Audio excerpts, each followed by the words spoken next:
Hello मित्रों, घन में पिछले वीडियो में हमने चर्चा किया कि किसी बड़े घन के सभी सतहों को एक रंग से रंगने के बाद छोटे छोटे घनों में विभाजित किया जाए तो कुल कितने और किस प्रकार के घन प्राप्त होते हैं। आज हम चर्चा करेंगे किसी बड़े घन के कुछ सतहों पर एक या एक से अधिक रंग का प्रयोग किया जाए और शेष को रंगहीन छोड़ दिया जाए। इसके बाद बड़े घन को छोटे छोटे घनों में विभाजित किया जाता है तो कुल कितने प्रकार के अलग अलग घन प्राप्त होते हैं। मित्रों, जैसा कि हमने आपको पासे का एक मानक विस्तार बताए थे और पासे को जब हमने परिभाषित किया था तो कहा था कि ऐसी त्रिविमीय आकृति जैसे घन अथवा घनाभ। तो पासे का आशय किससे था? घन से था। तो जो पासे का मानक विस्तार था वह घन का ही विस्तार था, जिसको हमने पासे के मानक विस्तार के रूप में दर्शाया था। जो आकृति आपने इस तरह का देखा था,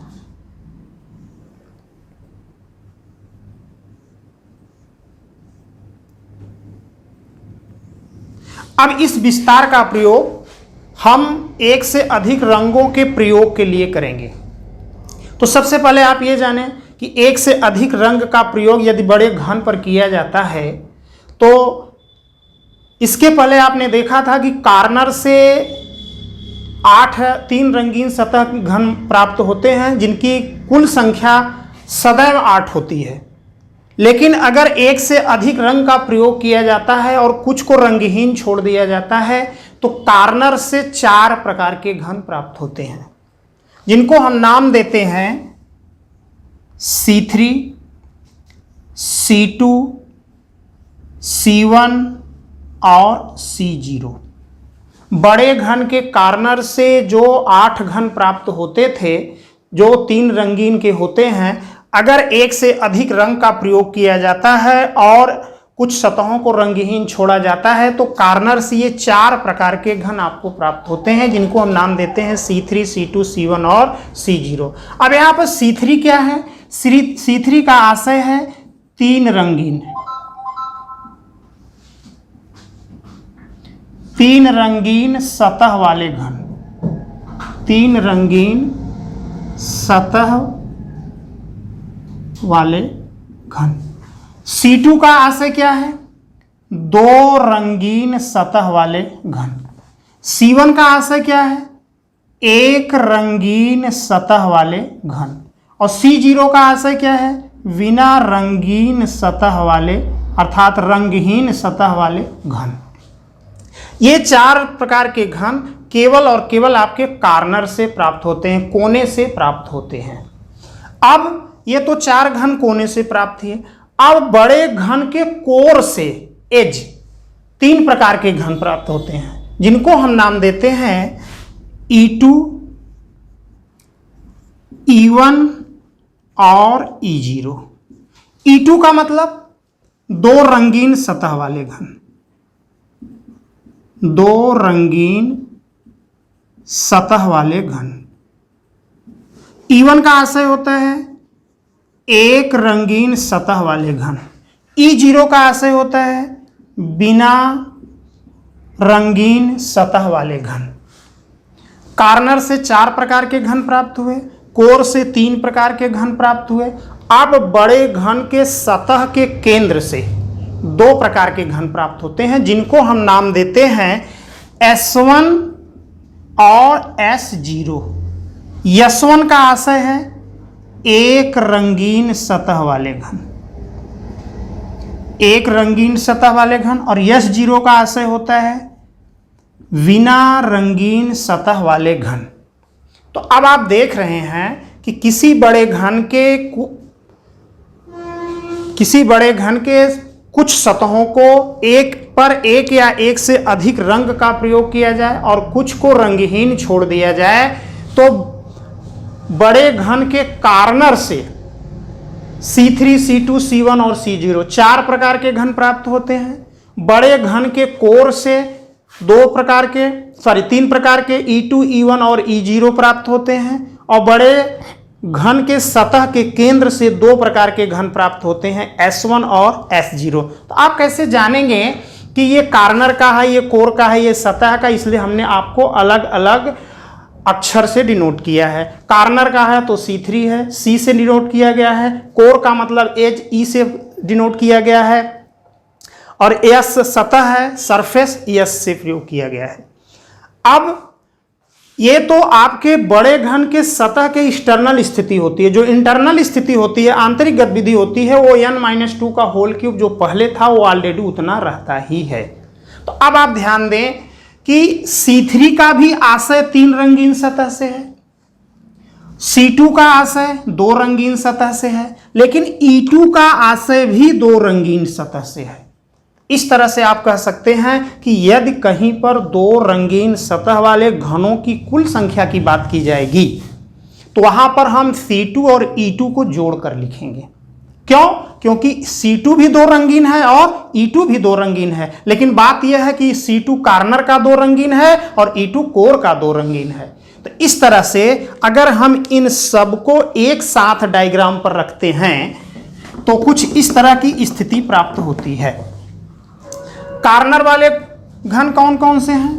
C3, C2, C1 और C0। कोर से घन क्या प्राप्त हुए? E2, E1 और E0।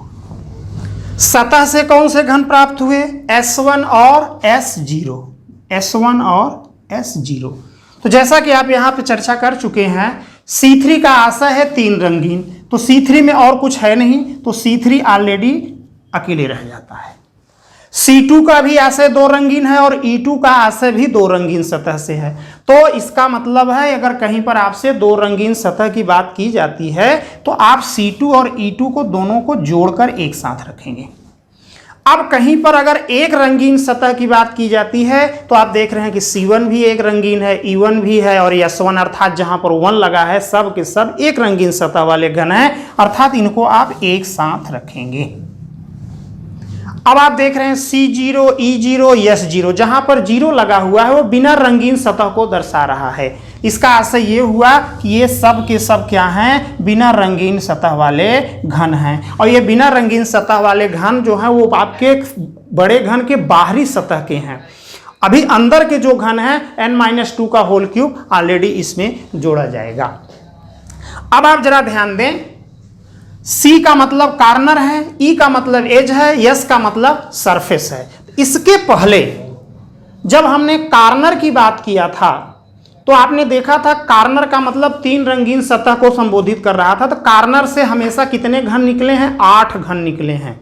उनकी संख्या में परिवर्तन नहीं होता है, अर्थात आप C3, C2, C1 और C0 सबकी वैल्यू अर्थात सबका योग कितना होना चाहिए? सदैव 8 ही होना चाहिए। 8 से ना अधिक होना चाहिए, ना 8 से कम होना चाहिए। E2, E1 और E0, E2, E1 और E0 ये किसकी स्थिति को दर्शा रहा है? कोर को दर्शाता है। तो आपको पता है कि कोर की संख्या होती कितनी है? बड़े घन में कोर की संख्या होती है 12। और सतह S1 और S0 का दर्शा रहा है? यह सतह को दर्शा रहा है। तो सतह की संख्या कितनी होती है? 6 होती है। तो अब जरा आप ये बताएं कि जब आप कुल घनों की संख्या निकाल रहे थे तो कॉर्नर में किसी से मल्टीप्लाई आप नहीं किए थे, लेकिन 2 रंगीन सतह वाले में n-2 से आप मल्टीप्लाई किए थे, अर्थात E2, E1 और E0 कहीं पर अगर आता है तो ये कोर को दर्शाता है, लेकिन इसके साथ अगर कुल संख्या दर्शाना हो तो आप क्या करते हैं? इसके साथ n-2 से ऑलरेडी मल्टीप्लाई करते हैं। और यदि कहीं पर सरफेस की बात की जाती है तो जहां पे S1 और S0 को दर्शाया जाता है तो वहां पर आपने देखा था कि ये S1 और S0 ये सतह की संख्या को संबोधित करता है, लेकिन इसके साथ अगर कुल संख्या दिखाना हो तो इसमें आपने किससे मल्टीप्लाई किया था? n-2 के होल स्क्वायर से आपने मल्टीप्लाई किया था। आइए इन सारी गतिविधियों को हम एक साथ दर्शाते हैं। यदि आपके प्रश्न में जो अलग अलग तरीके से आपसे पूछा जाता है तो कितने प्रकार के और किस तरह के प्रश्न आपके पास होते हैं, हम एक एक करके क्रमशः चर्चा करते हैं।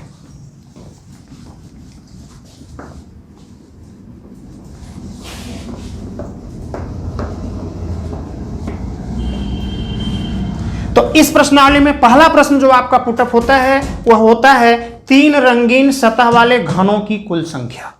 तो पहला प्रश्न आपका बनेगा 3 रंगीन सतह वाले घनों की कुल संख्या। 3 रंगीन सतह वाले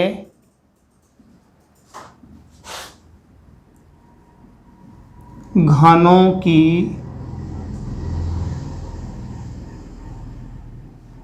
कुल संख्या। तो आप यहां पे इस डायग्राम में देख रहे हैं कि 3 रंगीन सतह वाले घन कितने हैं, C3 को दर्शा रहा है। तो C3 में किसी से मल्टीप्लाई नहीं किया जाता, इसका मतलब 3 रंगीन सतह वाले घनों की कुल संख्या कितनी होती है, वो C3 के बराबर होती है। अब आप डायग्राम में देखेंगे कि C3 कितना है, वही आपका उत्तर हो जाएगा। अब 2 रंगीन सतह वाले घनों की संख्या, जैसा कि पिछली वीडियो में हमने आपको बताया कि 2 रंगीन सतह वाले में भाषा का भी परिवर्तन होता है।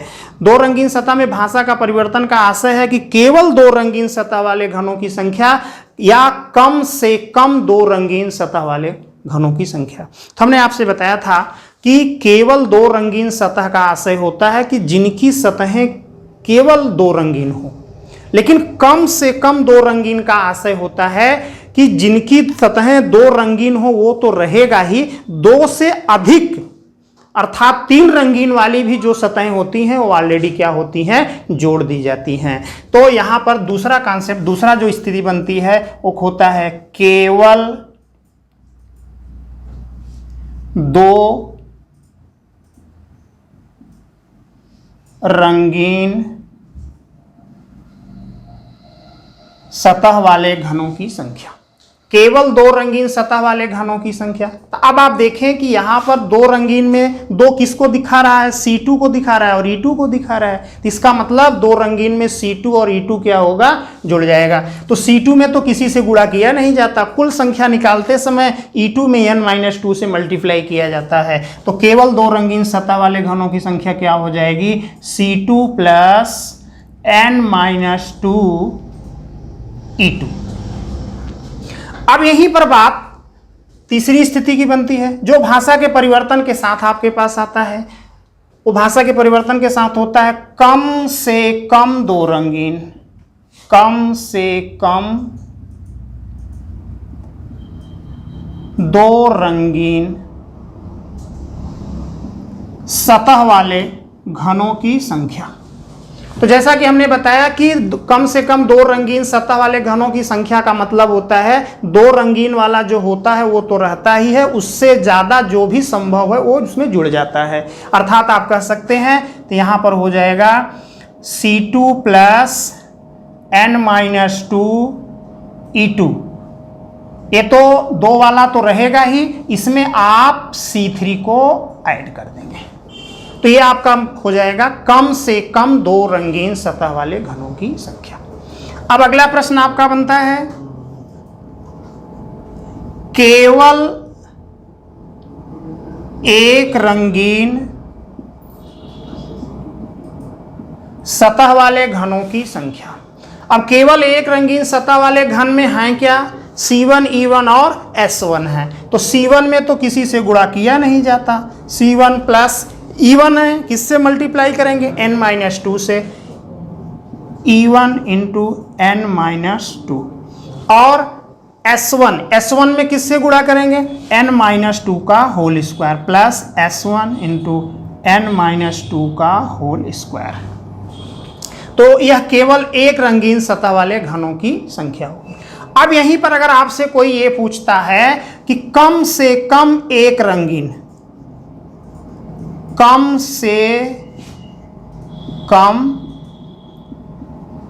1 रंगीन सतह वाले घनों की संख्या, तो कम से कम अगर 1 रंगीन की बात की जाती है तो 1 रंगीन, 2 रंगीन और 3 रंगीन सतह वाले घनों को जोड़कर लिखा जाता है। अर्थात हो जाता है C3 3 रंगीन है, 2 वाले कितने हैं, C2 प्लस n-2 E2, ये 2 रंगीन वाले हैं। और 1 रंगीन वाले कितने हो रहे हैं, C1 plus E1 n-2 plus S1 n-2 का होल स्क्वायर। तो आप देख रहे हैं कि कम से कम एक रंगीन का आशय है 3 रंगीन वाले, 2 रंगीन वाले और 1 रंगीन सतह वाले घनों की कुल संख्या। अब बात आती है बिना रंगीन सतह वाले घनों की संख्या की। तो बिना रंगीन सतह वाले घन में कौन कौन है? जिनके साथ 0 लगा हुआ है वो क्या है? बिना रंगीन सतह को दर्शा रहे हैं। तो अगली स्थिति आपकी हो जाएगी बिना रंगीन सतह वाले घनों की संख्या। बिना रंगीन सतह वाले घनों की संख्या। तो बिना रंगीन सतह में है क्या क्या? C0 प्लस E0 में किससे मल्टीप्लाई करेंगे? n-2 से। और S0 में किससे मल्टीप्लाई करेंगे? n-2 का होल स्क्वायर से। तो यह स्थिति आपकी हो गई बिना रंगीन सतह वाले घनों की संख्या। तो इस तरह से आप देख रहे हैं कि किसी बड़े घन के कुछ सतहों पर एक या एक से अधिक रंग का प्रयोग किया जाए और कुछ को रंगहीन छोड़ दिया जाए और उसके बाद उसको छोटे छोटे घनों में विभाजित किया जाता है। तो ये निम्नवत जो आप बोर्ड पर दर्शाए गए हैं, इतने प्रकार के घन आपको अलग अलग प्राप्त होते हैं। अब आपके साथ समस्या ये आती है कि इसमें C3, C2, C1 जो कार्नर से घन निकलते हैं उनको हम कैसे पहचानेंगे? कोर से जो घन निकलते हैं उनको कैसे पहचानेंगे? और सतह से जो घन निकलते हैं उनको हम कैसे पहचानेंगे? तो आइए हम C, E और S की पहचान जानते हैं। आपके प्रश्न में जो भी निर्देश दिया गया होता है उस निर्देश के अनुसार हम एक डायग्राम बनाते हैं और उस डायग्राम से कार्नर, कोर या सतह की पहचान करते हैं।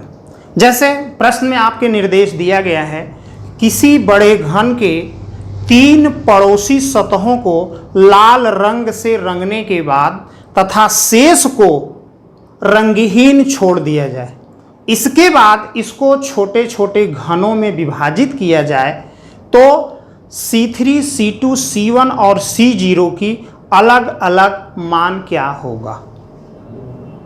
तो जैसा कि हमने आपसे बताया कि पासे में बताया था कि पासे का एक मानक विस्तार होता है जिससे जो कि 3 डायमेंशन की 2 डायमेंशन पर एक कल्पना होती है जिसके द्वारा हमें घन की सभी गतिविधियां दिखाई देती हैं, एक नज़र से दिखाई देती हैं और एक नज़र से दिखाई देने के कारण हमें पहचान करने में समस्या नहीं होती है। तो आइए पहले हम डायग्राम बनाते हैं, उसके बाद उसमें रंगों को फिलअप करते हैं, उसके बाद कार्नर की पहचान करते हैं। तो जैसा आप परिचित हैं कि मानक विस्तार की स्थिति कुछ इस प्रकार की है।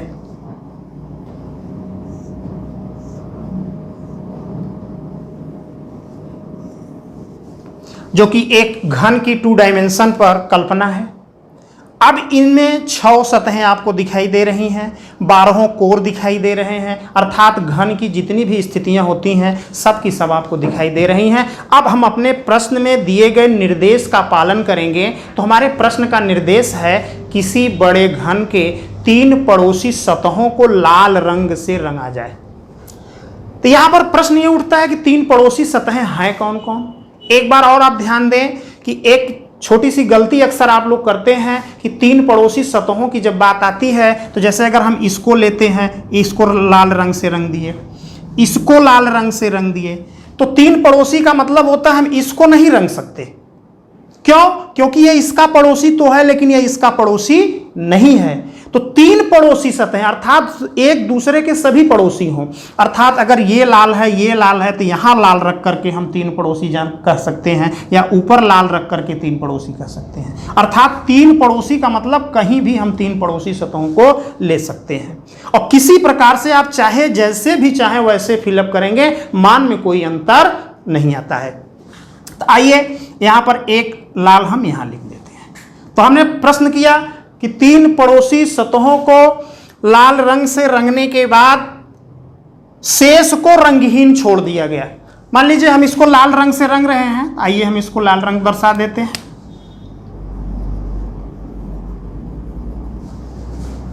अब शेष को हम क्या कर रहे हैं? शेष को रंगहीन छोड़ दे रहे हैं, तो रंगहीन के लिए हम क्रॉस दर्शा देते हैं।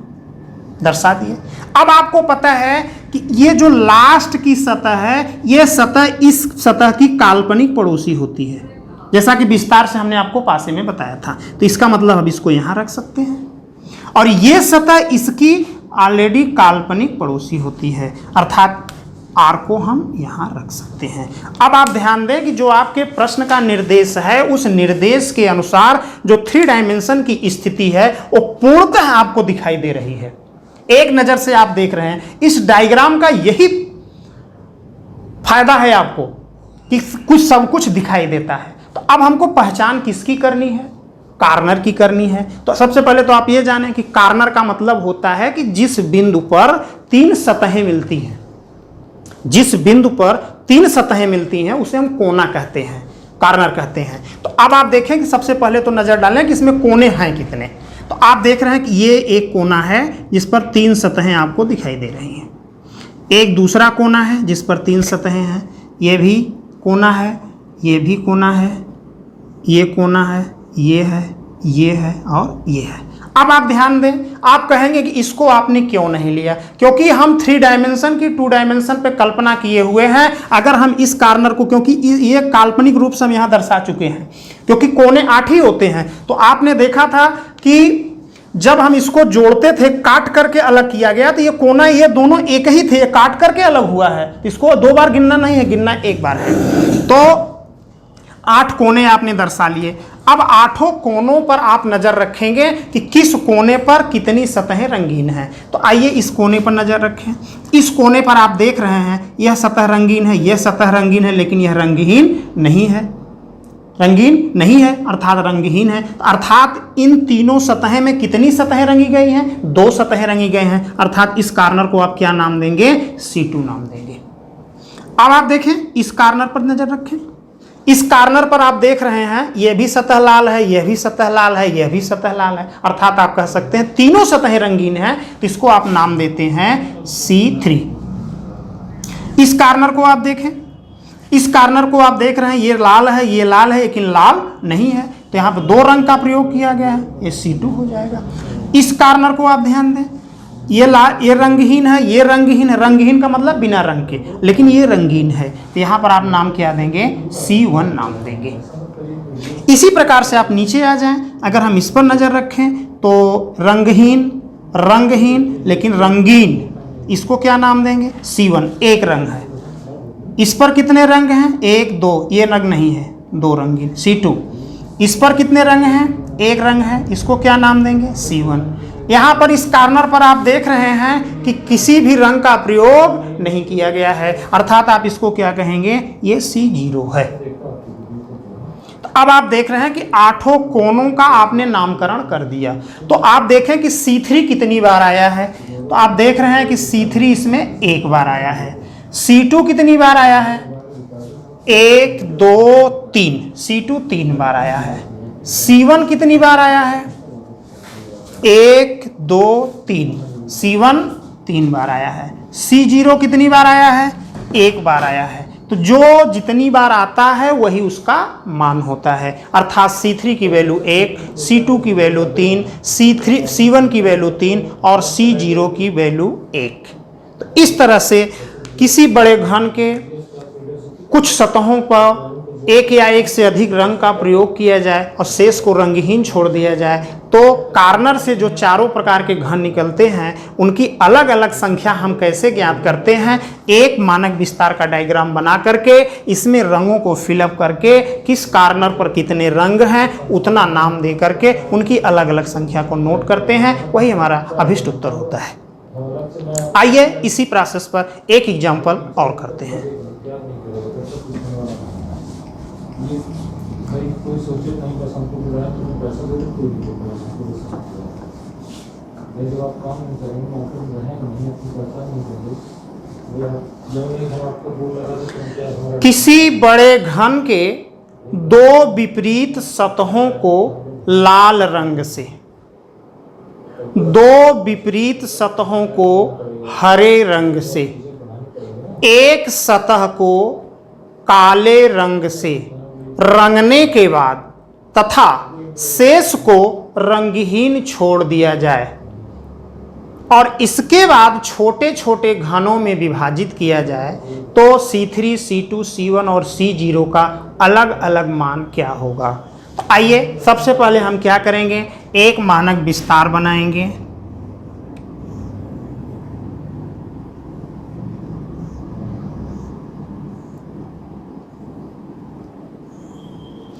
अब इस विस्तार में निर्देशानुसार रंग को भरेंगे। तो आपसे कहा जा रहा है कि दो सम्मुख सतहों को लाल रंग से, अगर हम यहां पर लाल रखते हैं, अगर हम यहां पर लाल रंग का प्रयोग करते हैं तो इसकी सम्मुख सतह ये है। तो यहां पर भी हम किसका प्रयोग करेंगे, लाल रंग का प्रयोग करेंगे।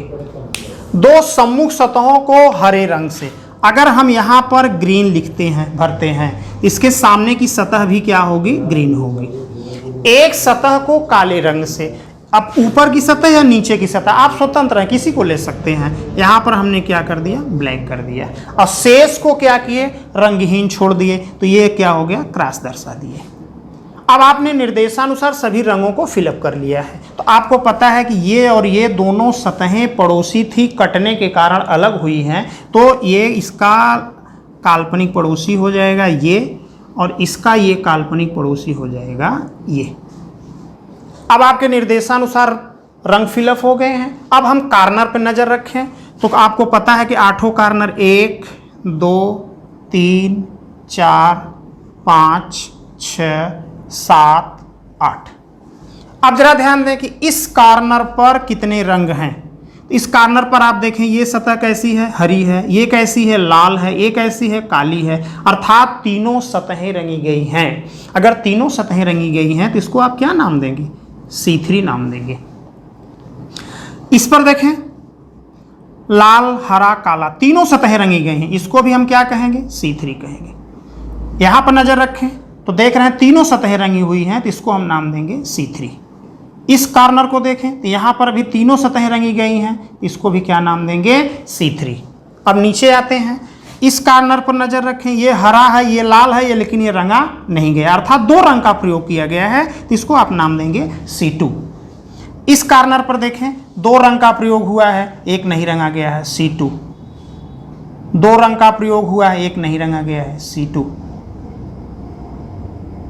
और इस पर किसका प्रयोग किया गया है, C2।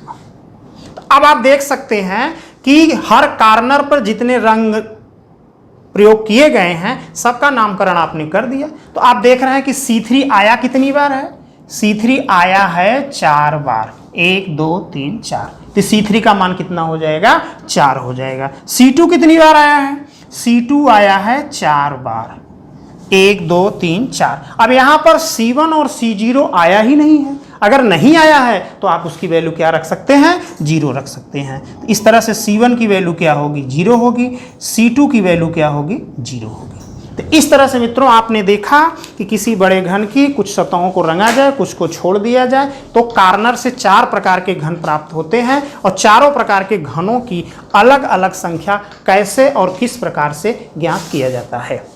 इसी प्रकार से जैसा कि भी हम पीछे बता चुके हैं आपसे कि ये तो कार्नर से 4 प्रकार के घन प्राप्त होते हैं, जबकि कोर से 3 प्रकार के घन प्राप्त होते हैं, जिनको आपने नाम दिया था E2, E1 और E0, जिनकी पहचान हम इसी तरह से डायग्राम बनाएंगे, लेकिन कार्नर पर न जाकर के कोर पर जाकर के E2, E1 और E0 की पहचान करेंगे, जिसकी व्याख्या हम आपको अगले वीडियो में करेंगे। और तब तक आप हमारी वीडियो को सब्सक्राइब करें, लाइक करें, जिससे हमें नई वीडियो आपको हमेशा प्राप्त होते रहें। जय हिंद।